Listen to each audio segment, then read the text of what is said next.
টানা 2 সপ্তাহের বেশি সময় ধরে চলছে ইরানের সরকার বিরোধী আন্দোলন। এর মধ্যে নিহতের সংখ্যা ছাড়িয়েছে 2000-এর বেশি। তুমুল এই বিক্ষোভে যুক্তরাষ্ট্রের হস্তক্ষেপের হুমকিতে চরম উত্তেজনা বিরাজ করছে মধ্যপ্রাচ্যে। এমন পরিস্থিতিতে বসে নেই ইরানের মিত্র দেশগুলো। দেশটির বিরুদ্ধে নতুন করে মার্কিন সামরিক হামলার হুমকি নিয়ে কঠোর সতর্কবার্তা দিয়েছে রাশিয়া। একই সঙ্গে আয়াতুল্লাহ খামেনির দেশটিকে হামলা করলে যুক্তরাষ্ট্রের জন্য কি ভয়াবহ পরিণতি অপেক্ষা করছে তাও জানিয়ে দিয়েছে আরব দেশগুলো। বিস্তারিত জানাচ্ছেন শেখ ফরিদ। ইরানের চলমান সরকার বিরোধী বিক্ষোভে সমর্থন দিয়ে একের পর এক নতুন বার্তা দিয়ে যাচ্ছেন মার্কিন প্রেসিডেন্ট ডোনাল্ড ট্রাম্প। সর্বশেষ বার্তায় তিনি হুঁশিয়ারি দিয়ে বলেছেন, ইরানি কর্তৃপক্ষ বিক্ষোভকারীদের ফাঁসিতে ঝুলালে যুক্তরাষ্ট্র অত্যন্ত কঠোর পদক্ষেপ নেবে।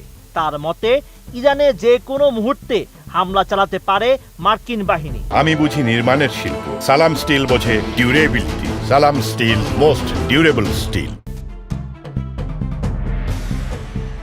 এমন ঘোষণার পরই বসে নেই ইরানের মিত্র দেশগুলো। এই দেশটির উপর মার্কিন হামলার হুমকি নিয়ে তীব্র প্রতিক্রিয়া জানিয়েছে রাশিয়া। সতর্ক করে রুশ পররাষ্ট্র মন্ত্রণালয় জানিয়েছে, ইরানের অভ্যন্তরীণ পরিস্থিতিকে অজুহাত হিসেবে ব্যবহার করে আবারও হামলা চালানো হলে তা মধ্যপ্রাচ্য সহ বৈশ্বিক নিরাপত্তার জন্য ভয়াবহ পরিণতি ডেকে আনতে পারে।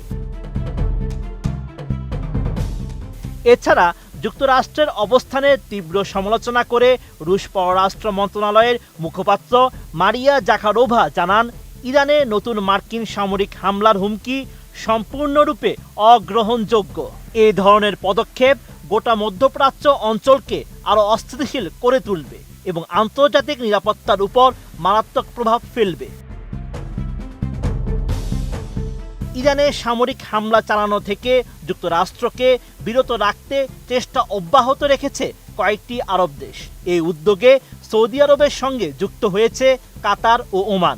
এক প্রতিবেদনে এমন তথ্যই জানিয়েছে দ্য ওয়াল স্ট্রিট জার্নাল। এছাড়া মিডল ইস্ট মনিটরের প্রতিবেদন মতে, ইরানের সঙ্গে যে কোনো বড় ধরনের সামরিক সংঘাত সৌদি আরবের অর্থনীতিকে ক্ষতিগ্রস্ত করতে পারে। এই শঙ্কা থেকেই রিয়াদ এই কূটনৈতিক তৎপরতা শুরু করেছে। পাশাপাশি ইরানের সর্বোচ্চ নেতা আয়াতুল্লাহ আলী খামেনিকে লক্ষ্য করে কোনো হামলা হলে তা সৌদি আরবের অভ্যন্তরীণ পরিস্থিতিতে নেতিবাচক প্রভাব সৃষ্টি করতে পারে বলে উদ্বিগ্ন দেশটি। উপসাগরীয় আরব দেশগুলোর পক্ষ থেকে এমন বড় ধরনের বাধার পেছনে আরেকটি উদ্বেগ হলো গুরুত্বপূর্ণ হরমুজ প্রণালীকে সচল রাখা। এই সংকীর্ণ জলপথ দিয়ে বিশ্বব্যাপী মোট জ্বালানি তেলের প্রায় 1/5 পরিবাহিত হয়। ইরানে হামলা হলে তেলবাহী জাহাজ চলাচল ব্যাহত হওয়ার আশঙ্কা রয়েছে, যা বৈশ্বিক জ্বালানি বাজারে মারাত্মক অস্থিরতা সৃষ্টি করতে পারে। সৌদি আরব, কাতার ও ওমান স্পষ্টভাবে হোয়াইট হাউসকে জানিয়েছে, ইরানের রাজনৈতিক ব্যবস্থা উচ্ছেদের কোনো চেষ্টা হলে জ্বালানি তেলের বাজার অস্থিতিশীল হয়ে পড়বে, যার নেতিবাচক প্রভাব শেষ পর্যন্ত যুক্তরাষ্ট্রের অর্থনীতিতে পড়ার শঙ্কা রয়েছে। Sheikh Farid, ATN news.